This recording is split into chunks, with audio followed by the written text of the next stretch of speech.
پاکستانی معاشرے میں جب اب ذی الحج کے دن بھی چل رہے ہیں اور قربانی کی باتیں بھی ہو رہی ہیں تو یہ ریلیونٹ ہے کہ ہم اس کے بارے میں بات کریں. پاکستانی معاشرے میں لڑکیوں کو بتایا جاتا ہے کہ ہر کام لڑکیاں نہیں کر سکتی، عورتیں نہیں کر سکتی، مرد کر سکتے ہیں. حالانکہ اسلام نے حرام جی نہیں کیا ہوا، لیکن خواہ مخواہ لوگوں نے ایک اپنے سے ایک ٹون سیٹ کی ہوئی ہے کہ لڑکی ہو تم یہ نہیں کر سکتی، لڑکے ہو تو کر لو. اس میں ایک چیز جو میرے پاس جب بھی ذی الحج کے دن ہوتے ہیں میں اپنے اسٹوڈنٹس کو احکام بتاتی ہوں تو میرے پاس سوال آتا ہے کہ کیا لڑکیاں بکرا ذبح کر سکتی ہیں، کیا لڑکیاں جانور ذبح کر سکتی ہیں، ان کا ذبح کیا ہوا جانور ٹھیک ہوگا. تو جب میں لڑکیوں سے کہتی ہوں کہ عورت ذبح کر سکتی ہے، دلیل کیا ہے اس کی؟ دلیل یہ ہے کہ سورہ المائدہ آیت نمبر 3 میں اللہ تعالیٰ فرماتے ہیں الا ما زکیتم. وہاں ذبح کے احکام میں اللہ تعالیٰ نے یہ نہیں فرمایا کہ مرد کرے یا عورت کرے. اور علماء کہتے ہیں کہ جب اس طرح کوئی حکم عام بیان کیا گیا ہو اس کا مطلب ہے کہ اللہ تعالیٰ یہاں ہر مسلمان مرد اور عورت کی بات کر رہے ہیں. دوسری دلیل سنت سے ہے کہ نبی صلی اللہ علیہ وسلم کے زمانے میں ایک عورت نے ذبح کیا تو نبی صلی اللہ علیہ وسلم سے اس کے بارے میں پوچھا گیا، انہوں نے کہا کہ وہ گوشت کھاؤ. اسی طرح کعب ابن مالک کی جاریہ چھوٹی عمر کی بچی تھی اور کنیز بھی تھی، وہ بکریاں چرا رہی تھی تو وہاں ایک بکری جو تھی زخمی ہو گئی یا بیمار ہو گئی تو اس جاریہ نے اس کو جلدی سے ایک تیز نوکیلے پتھر سے ذبح کر دیا تاکہ وہ جانور ضائع نہ ہو جائے. تو نبی صلی اللہ علیہ وسلم سے پوچھا گیا تو آپ نے فرمایا کہ اسے کھاؤ.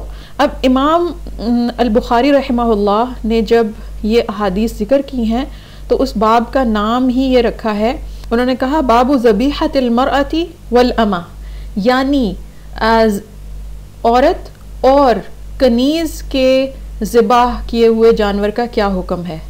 تو حافظ ابن حجر کہتے ہیں کہ امام بخاری نے جس وقت یہ کہا تو وہ اشارہ کر رہے ہیں اس بات کی طرف کہ کچھ لوگ ہیں جو ان دونوں چیزوں سے منع کرتے ہیں، اور امام بخاری یہ حدیث ذکر کرتے ہوئے خاص طور پر ان کی رائے پر رد کر رہے ہیں، ان کی رائے کو جو ہے وہ اس کا جواب دے رہے ہیں. اس سے ثابت ہوتا ہے کہ عورت اگر کوئی جانور ذبح کرتی ہے، چاہے وہ آزاد عورت ہے، کنیز ہے، چھوٹی ہے یا بڑی ہے، مسلمان ہے یا اہل کتاب میں سے عورت ہے، اور چاہے وہ وضو میں تھی یا نہیں تھی، اس کے باوجود اس کا ذبح کیا ہوا جانور جو ہے وہ جائز ہے. اس سے ہمیں پتہ چلتا ہے کہ ہمارے علماء نے اس جہالت کا ہمیشہ ڈٹ کے مقابلہ کیا اور ایسی باتیں کرنے والے لوگوں کو صاف جواب دیا. اور لڑکی یا عورت کا ذبح کیا ہوا جانور اس نے بھی بسم اللہ اللہ اکبر کہہ کے تکبیر ہی پھیرنی ہے گلے پہ جانور کے، جی تو وہ بالکل ٹھیک ہے. مسلمان کا ذبیحہ جائز ہے، اور وہ عورت ہو یا مرد دونوں جائز ہیں. تو وہ لوگ جو ہیں وہ مجھے ایسے دیکھتے جیسے میں نے کوئی بم پھوڑ دیا ہو. تو میں نے اپنے فادر کو یہ بات بتائی، میں نے کہا کہ لوگوں کو یقین ہی نہیں آتا کہ عورت ذبح کر سکتی ہے، حد ہو گئی. میں نے اپنی پھپھو کو دیکھا تھا، وہ ہمیشہ ذبح کر لیتی تھی مرغی آرام سے. خرگوش ہمارے گھر میں تھے، وہ پکڑ کے ان کو ذبح کر کے صاف ستھرا کر لیتی تھی. تو میرے فادر مجھے کہنے لگے کہ اس بار بکرا تم لوگوں سے میں ذبح کراؤں گا. مجھے اور میری چھوٹی بہن کو کہا کہ چلو تکبیر پھیرو. تو پہلی بار تو میں بالکل ڈر گئی، میرے تو ہاتھ کانپ رہے تھے جب پہلی بار میں نے اس کو چھری چلائی. تو میں نے کہا مجھ سے نہیں چل رہی، میری چھوٹی بہن نے لے کے چلا دی فل. تو ابو نے کہا چلو اب باقی کا تم اس کو کاٹو، جو تھوڑا سا رہ گیا تھا انہوں نے کہا اس کو کاٹ دو. تو میں نے اس کو، انہوں نے کہا تیزی سے ایسے کاٹنا ہے، انہوں نے کٹوایا. پھر اگلی بار پھر 2 بکرے تھے، انہوں نے پھر ہم سے تکبیر پھروائی. انہوں نے ہمیں کہا کہ دیکھو تم لوگ یہ کرو گی تو لوگوں کو پتہ چلے گا کہ عورت بھی بکرا ذبح کر سکتی ہے. اور انہوں نے ایسے مذاق میں کہا کہ کسی دن کوئی ڈاکو یا کوئی کافر فوجی بھی ذبح کرنا پڑ سکتا ہے تو سیکھ لو. انہوں نے ہمیں یہ کانفیڈنس دیا. اب لوگ جو ہیں وہ ابھی بھی پوچھ رہے ہیں یہی مسئلہ کہ عورت ذبح کر سکتی ہے، اور اللہ انہیں توفیق دے گا ایک دن وہ کسی کافر کا گلا بھی کاٹیں گی. تو آپ کو تیار ہونا چاہیے جہاد کے لیے، آپ کو تیار ہونا چاہیے ضروری کاموں کے لیے زندگی کے. اور یہ تو ان کو کہا جاتا ہے یہ ایسینشیل ٹیکنیکس ہیں، سروائیول ٹیکنیکس ہیں. آپ کسی جگہ پھنس گئے ہیں، آپ نے خوراک حاصل کرنی ہے، کوئی جانور ذبح کرنا پڑ سکتا ہے تو آپ سیکھیں. جسے کھانا ہی پکانا نہ آتا ہو، جسے جانور ذبح نہ کرنا آتا ہو، وہ تو پھر سروائیو نہیں کر پائے گا. سروائیول ٹیکنیکس انہیں کہتے ہیں جو زندگی کے لیے ضروری ہیں. اچھا، دوسری چیز جو ذی الحج کے دنوں میں آتی ہے کہ میرے ایک سیشن میں نے کہا تھا کہ اللہ تعالیٰ نے کوئی قرآن اور حدیث میں ایسی کوئی خوراک نہیں ہے جو عورت کے لیے حلال نہ ہو اور مرد کے لیے حلال ہو. عورت کے لیے حرام ہو خوراک اور مرد کے لیے حلال ہو. تو مجھے کسی نے کہا کہ پھر اس کی بنیاد پہ میں نے کہا یہ جو لڑکیوں میں فرق کرتے ہیں کہ لڑکیوں کو گرم خوراک نہیں دینی یا لڑکوں کو گرم خوراک نہیں دینی، یہ غلط کرتے ہیں. جی میں نے سنا تھا آپ کا میم وہ سیشن. اس کی بنیاد پہ میرے پاس سوال آیا، وہ قربانی سے بھی ریلیٹڈ ہے. انہوں نے کہا کہ میڈم آپ نے یہ کہا کہ اسلام میں عورت کے لیے کوئی ایسی خوراک نہیں ہے جو عورت کے لیے حرام ہو اور مرد کے لیے حلال ہو، تو بیٹے بیٹی میں خوراک کا فرق کرنا ٹھیک نہیں ہے. تو ہمارے یہاں یہ کہتے ہیں کہ کٹا کٹ عورتیں نہیں کھا سکتی، یعنی جانور کی اوجڑی، گردے، کپورے عورتیں نہیں کھا سکتی. میں نے ان سے کہا کہ صرف ایک امام ہے، امام ابو حنیفہ، جن کے مذہب میں اوجڑی اور گردے کپورے کھانا ناپسندیدہ ہے، مکروہ ہے.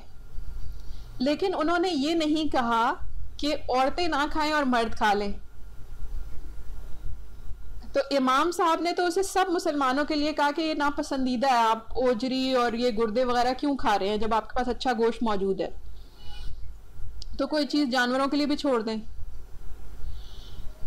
تو آپ کو پتہ ہے کہ کچھ لوگ تو جانوروں کی، حلال جانوروں کی جو آنتیں ہیں ان سے بھی چیزیں بناتے ہیں، اس چربی کو محفوظ کر کے اس سے چیزیں بناتے ہیں. جیسے سینٹرل ایشین مسلمز جو ہیں وہ جانور کی آنتوں کو اچھی طرح صاف کر کے ان کا بھی سوپ بنا کے پیتے ہیں. اب ہمیں وہ اچھا نہیں لگتا.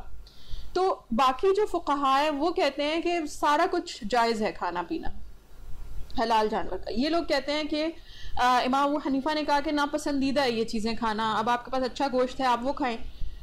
لیکن امام ابو حنیفہ نے یہ نہیں کہا کہ عورت کے لیے حرام ہے. اب مزے کی بات دیکھیں کہ ان لوگوں نے کیا کیا، انہوں نے اس میں ایک اور اضافہ لگایا.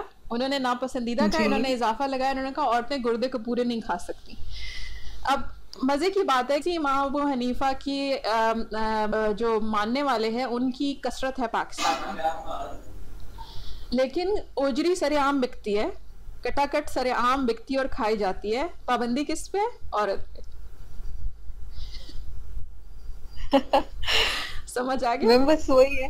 جی سسٹم کیا ہے کہ عورت کے لیے سب کچھ حرام کرتے جاؤ، عورت کے اوپر ہر بلیم ڈالتے جاؤ. آپ کون ہوتے ہیں جو اللہ نے حلال کیا آپ کیوں ہم پہ منع کرتے ہیں؟ تو یہ لڑکیوں کے متعلق ایک بڑی واہیات سی بات پھیلائی ہوئی ہے کہ نہیں جی اگر عورتیں گردے کپورے کھائیں گی تو ان کی خواہش میں اضافہ ہوگا. یہ واہیات بات ہے، اس کا دین سے کوئی تعلق نہیں ہے.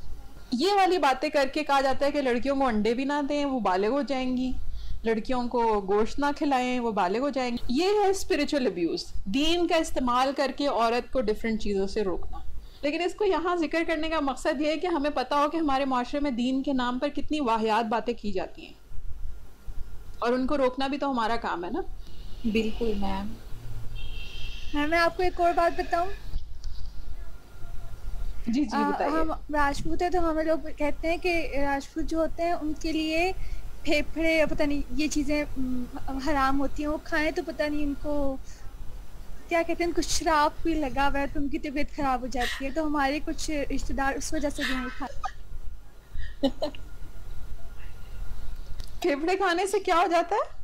مطلب ان پہ بد دعا ہے، شراب ہے، کوئی انڈین ورڈ ہے نا. ایسے ہمارے گاؤں کے لوگ کہتے ہیں. میرے چاچو تو کھاتے ہیں. نہیں آپ دوبارہ بتائیں پھیپھڑے کھانے سے ہوتا کیا؟ شراب ہو یہ جاتا ہے؟ انڈین ورڈ ہے. ہاں وہ ایسے کوئی کہتے ہیں نا، وہ بیمار ہو جاتے ہیں، ان کو بیماری کوئی ہو جاتی ہے. اچھا تو پھیپھڑے کھانا بھی جانور کے حرام ہو گیا اس وجہ سے. دیکھیں اسلام نے تو اس طرح کا کچھ حرام نہیں کیا، یہ تو کلچرل باتیں ہیں. لیکن اچھا ہوا آپ نے یہ ذکر کر دیا